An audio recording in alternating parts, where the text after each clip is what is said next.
Hi, my name is Lorisa, and I'm a failure. As a child, I broke more rules than I followed. I was that kid that always had to learn the hard way. However, I embrace my failures because I understand that each one was part of the foundation for the success of my life. I was a high school dropout. I returned to my education goals as a single mother of 2 toddlers. At the age of 32, I was diagnosed with cancer. That same year that I won that battle, I graduated with my bachelor's degree from the University of Utah. My children have grown into awesome people. I found a career that I love. I fall down, but I pick myself back up, ready to play the game. Today, I'm going to talk to you about grit. Grit is the ability to persevere with passion and hustle toward a goal. Today, I will tell you a story about grit. I will challenge you to find it in yourself, and I will provide you with ways that you can exercise your inner grit daily. Who is Malala? Was the question the shooter asked when he jumped on the small bus full of girls traveling to school that morning. Then he aimed a Colt 45 at her head and pulled the trigger before he jumped off the bus, leaving her for dead. The Pakistani Taliban, who took responsibility for the attack, said that she was an obscene symbol of infidels, and that if she survived, they would kill her. I mean, can you imagine? I didn't want to go to school when I was in the 9th grade because there was a group of mean girls that called me names. I never had to fear for my life.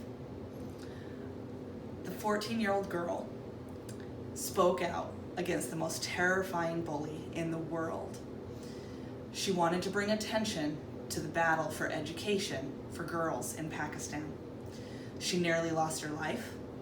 She was sent to another country, far away from home, and forced to live in exile for her own safety. This still did not stop her from speaking out. Instead, she used her experience to stand on an international platform and champion her cause. That is grit embodied. So you may be thinking, wow, is showing grit always so extreme? Is it only for the activist? The answer is no. Grit is alive in the simplest act of everyday people. So, are you gritty? Do you know how to tie your shoe? Do you remember how hard it was to learn? I don't remember the frustration of my many attempts, but my mother tells me about it. Boy, was I determined to do it myself, which led her to many late mornings while she waited for me to do it, or just fought me and did it for me. I was not born with the bow tying knowledge, and neither were you. However, we can recognize a challenge, envision success, and persevere passionately against obstacles to achieve our final goal. That is grit. But it's not enough that it resides in us. It needs to be nurtured and encouraged. So, how do you foster grit?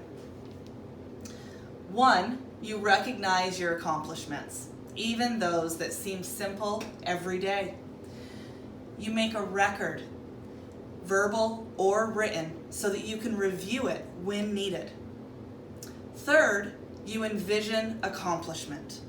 See the end result of your struggle.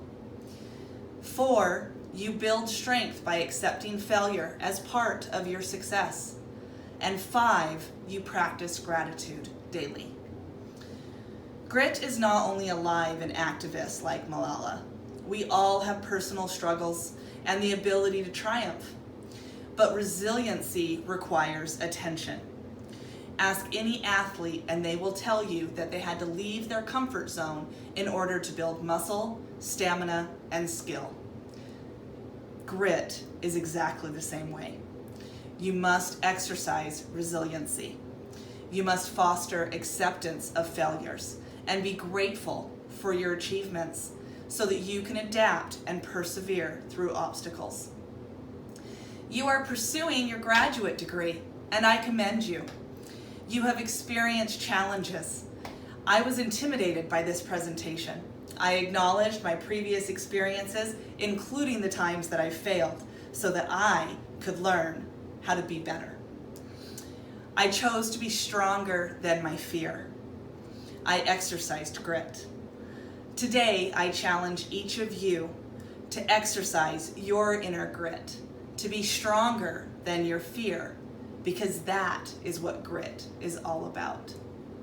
Thank you for your time.